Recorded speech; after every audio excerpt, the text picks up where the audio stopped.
சட்டத்தில் புதிய ஏற்பாடுகளை சேர்ப்பது நல்ல விடயம். இதனூடாக இந்த போக்குவரத்து ஆணைக்குழு எதிர்கொண்ட பல பிரச்சனைகளை தீர்க்கக்கூடிய வகையிலே போக்குவரத்து ஆணைக்குழுவுக்கு அதிகாரங்கள் வழங்கப்பட்டிருப்பது மிகவும் சிறப்பான விஷயம்.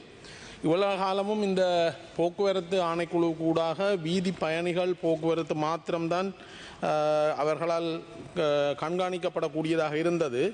ஆனால் பயணிகள் போக்குவரத்துக்கு மேலதிகமாக இந்த சட்டத்தின் ஊடாக பாடசாலை போக்குவரத்து, முச்சக்கர வண்டிகள், அலுவலக போக்குவரத்து போன்ற பல விடயங்கள் சேர்க்கப்பட்டிருக்கிறது.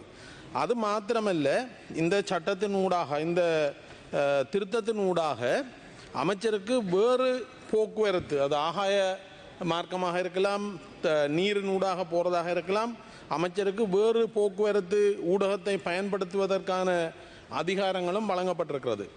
இந்த திருத்தத்தின் ஊடாக அமைச்சருக்கு, உதாரணத்துக்கு சொல்லப்போனால் 1997 ஆண்டின் 37 இலக்க சட்டத்தின் 44 பிரிவின் கீழ் அமைச்சருக்கு உபவிதிகளை அல்லது விதிகளை ஆக்குவதற்கான அதிகாரம் வழங்கப்பட்டிருந்த போதும் இந்த இவ்வளவு காலமும் பதவியில் இருந்த அமைச்சர்கள் எந்த ஒரு விதிகளையும் ஆக்காத ஒரு வரலாறு காணப்படுகிறது.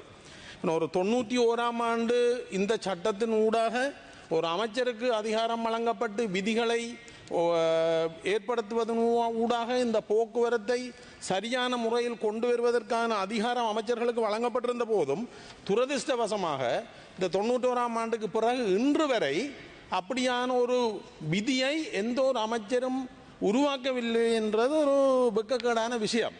ஆனபடியினால இந்த திருத்தத்தின் ஊடாக அமைச்சருக்கு வழங்கப்பட்ட அதிகாரம், அதே போல தேசிய போக்குவரத்து ஆணைக்குழுவுக்கு மேலதிகார அதிகாரங்கள் வழங்கப்பட்டதன் ஊடாக இலங்கையினுடைய போக்குவரத்து துறை நிச்சயமாக ஒரு நல்ல நிலைக்கு செல்லும் என்றதில் எந்த ஐயப்பாடும் இல்லை.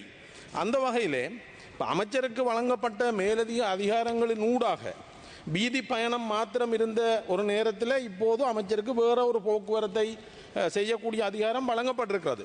அந்த வகையில் இந்த நாடு பொருளாதார ரீதியாக மிகவும் நலிவடைந்த நிலையில் காணப்படுகின்ற இந்த நாட்டில் உள்ள அனைத்து பகுதிகளிலும் இருந்து நாட்டினுடைய பொருளாதாரத்தை கட்டியெழுப்பதற்கான பங்களிப்பு இருக்க வேணுமாக இருந்தால் நிச்சயமாக கனெக்டிவிட்டி மிகவும் முக்கியமானது, போக்குவரத்து மிகவும் முக்கியமானது. அந்த வகையில் நாங்கள் நீண்டகால யுத்தத்தில் பாதிக்கப்பட்ட ஒரு மாகாணம் என்ற வகையில் எங்கட மாகாண